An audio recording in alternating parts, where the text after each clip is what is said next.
بسم اللہ الرحمن الرحیم۔ السلام علیکم۔ صحیح البخاری احادیث شریف کتاب دعاؤں کے بیان میں آئیے ان کا مطالعہ شروع کرتے ہیں۔ یزید بن ابی حبیب نے بیان کیا، ان سے ابو الخیر مرثد بن عبداللہ نے، ان سے عبداللہ بن عمرو بن عاص رضی اللہ عنہ نے، اور ان سے حضرت ابو بکر صدیق رضی اللہ عنہ نے کہ انہوں نے رسول اللہ صلی اللہ علیہ وسلم سے کہا کہ مجھے ایسی دعا سکھا دیجئے جسے میں اپنی نماز میں پڑھا کروں۔ حضرت صلی اللہ علیہ وسلم نے فرمایا کہ یہ کہا کر: اے اللہ، میں نے اپنی جان پر بہت ظلم کیا ہے اور گناہوں کو تیرے سوا اور کوئی معاف نہیں کرتا، بس میری مغفرت کر، ایسی مغفرت جو تیرے پاس سے ہو، اور مجھ پر رحم کر، بلا شبہ تو بڑا مغفرت کرنے والا، بڑا رحم کرنے والا۔ اور عمرو بن حارث نے بھی اس حدیث کو یزید سے، انہوں نے ابو الخیر سے، انہوں نے حضرت عبداللہ بن عمر رضی اللہ عنہ سے سنا کہ حضرت ابو بکر صدیق رضی اللہ عنہ نے نبی کریم صلی اللہ علیہ وسلم سے عرض کیا، آخر تک۔ صحیح بخاری حضرت عبداللہ بن مسعود رضی اللہ عنہ نے بیان کیا کہ ہم نماز میں یہ کہا کرتے تھے کہ اللہ پر سلام ہو، فلاں پر سلام ہو۔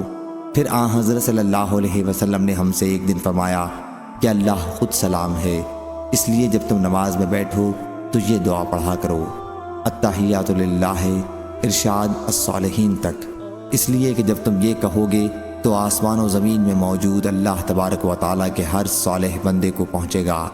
اشہد ان لا الہ الا اللہ واشہد ان محمدا عبدہ ورسولہ۔ اس کے بعد سلام اختیار ہے، جو دعا چاہو پڑھو۔ صحیح بخاری حدیث نمبر 6328۔ عبدہ بن سلیمان نے بیان کیا، ان سے ہشام بن عروہ نے، ان سے ان کے والد نے، اور ان سے حضرت عائشہ رضی اللہ عنہا نے کہ رسول کریم صلی اللہ علیہ وسلم نے ایک صحابی کو مسجد میں قرآن پڑھتے سنا تو فرمایا: اللہ اس پر رحم فرمائے، اس نے مجھے فلاں فلاں آیتیں یاد دلا دیں جو میں فلاں فلاں صورتوں سے بھول گیا تھا۔ صحیح بخاری حدیث نمبر 6335۔ عبداللہ بن مسعود رضی اللہ عنہ نے بیان کیا کہ رسول کریم صلی اللہ علیہ وسلم نے کوئی چیز تقسیم فرمائی تو ایک شخص بولا کہ یہ ایسی تقسیم ہے کہ اس سے اللہ کی رضا مقصود نہیں ہے۔ میں نے نبی کریم صلی اللہ علیہ وسلم کو اس کی خبر دی تو آپ اس پر غصہ ہوئے، اور میں نے خفگی کے آثار آپ کے چہرے مبارک پر دیکھے، اور آپ نے فرمایا کہ اللہ موسیٰ علیہ السلام پر رحم فرمائے، انہیں اس سے بھی زیادہ تکلیف دی گئی لیکن انہوں نے صبر کیا۔ صحیح بخاری حدیث نمبر 6336۔ حضرت انس رضی اللہ عنہ نے بیان کیا کہ رسول اللہ صلی اللہ علیہ وسلم نے فرمایا: جب تم میں سے کوئی دعا کرے تو اللہ سے قطعی طور پر مانگے، اور یہ نہ کہے اے اللہ اگر تو چاہے تو مجھے عطا فرما، کیونکہ اللہ پر کوئی زبردستی کرنے والا نہیں ہے۔ صحیح بخاری حدیث نمبر 6338۔ امام مالک نے خبر دی، انہیں ابن شہاب نے، انہیں عبد الرحمن بن اظہر کے غلام ابو عبید نے، اور انہیں حضرت ابو ہریرہ رضی اللہ عنہ نے کہ رسول اللہ صلی اللہ علیہ وسلم نے فرمایا: بندے کی دعا قبول ہوتی ہے جب تک کہ وہ جلدی نہ کرے کہ کہنے لگے کہ میں نے دعا کی تھی اور میری دعا قبول نہیں ہوئی۔ صحیح بخاری حدیث نمبر 6340۔ شعبہ نے بیان کیا، ان سے قتادہ نے اور ان سے انس رضی اللہ عنہ نے کہ میری والدہ ام سلیم نے کہا: یا رسول اللہ، انس آپ کا خادم ہے، اس کے لیے دعا فرما دیں۔ حضرت صلی اللہ علیہ وسلم نے دعا کی کہ اے اللہ اس کے مال و اولاد کو زیادہ کر، اور جو کچھ تو نے اسے دیا ہے اس میں برکت عطا فرما۔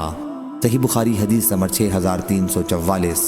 حضرت ابن عباس رضی اللہ عنہ نے بیان کیا کہ نبی کریم صلی اللہ علیہ وسلم پریشانی کے وقت یہ دعا کرتے تھے: اللہ کے سوا کوئی معبود نہیں جو بہت عظمت والا ہے اور بردبار ہے، اللہ کے سوا کوئی معبود نہیں جو آسمانوں اور زمین کا رب اور بڑے بھاری عرش کا رب ہے۔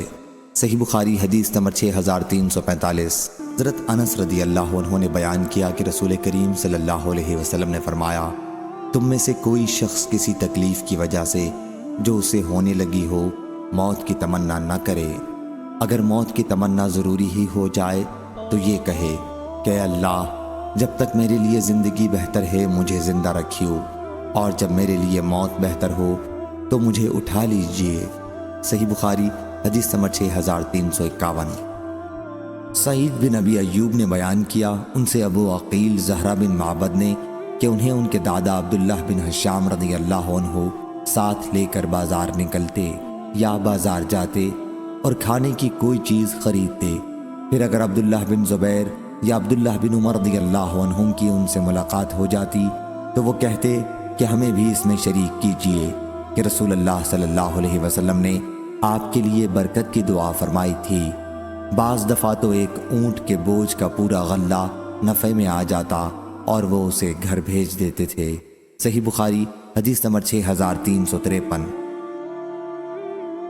ابو سعید خدری رضی اللہ عنہ نے بیان کیا کہ ہم نے کہا، اے اللہ کے رسول، آپ کو سلام اس طرح کیا جاتا ہے، لیکن آپ پر درود کس طرح بھیجا جاتا ہے؟ حضرت صلی اللہ علیہ وسلم نے فرمایا کہ اس طرح کہو، اے اللہ اپنی رحمت نازل کر حضرت محمد صلی اللہ علیہ وسلم پر جو تیرے بندے ہیں اور تیرے رسول ہیں، جس طرح تو نے رحمت نازل کی ابراہیم پر، اور برکت بھیج محمد صلی اللہ علیہ وسلم پر اور ان کی آل پر، جس طرح برکت بھیجی تو نے ابراہیم پر اور آل ابراہیم پر۔ صحیح بخاری حدیث نمبر 6358۔ حضرت ابو ہریرہ رضی اللہ عنہ نے بیان کیا کہ رسول اللہ صلی اللہ علیہ وسلم نے فرمایا، تم میں سے کوئی شخص اس طرح نہ کہے کہ یا اللہ اگر تو چاہے تو مجھے معاف کر دے، میری مغفرت کر دے، بلکہ یقین کے ساتھ دعا کرے، کیونکہ اللہ پر کوئی زبردستی کرنے والا نہیں ہے۔ صحیح بخاری حدیث نمبر 6339۔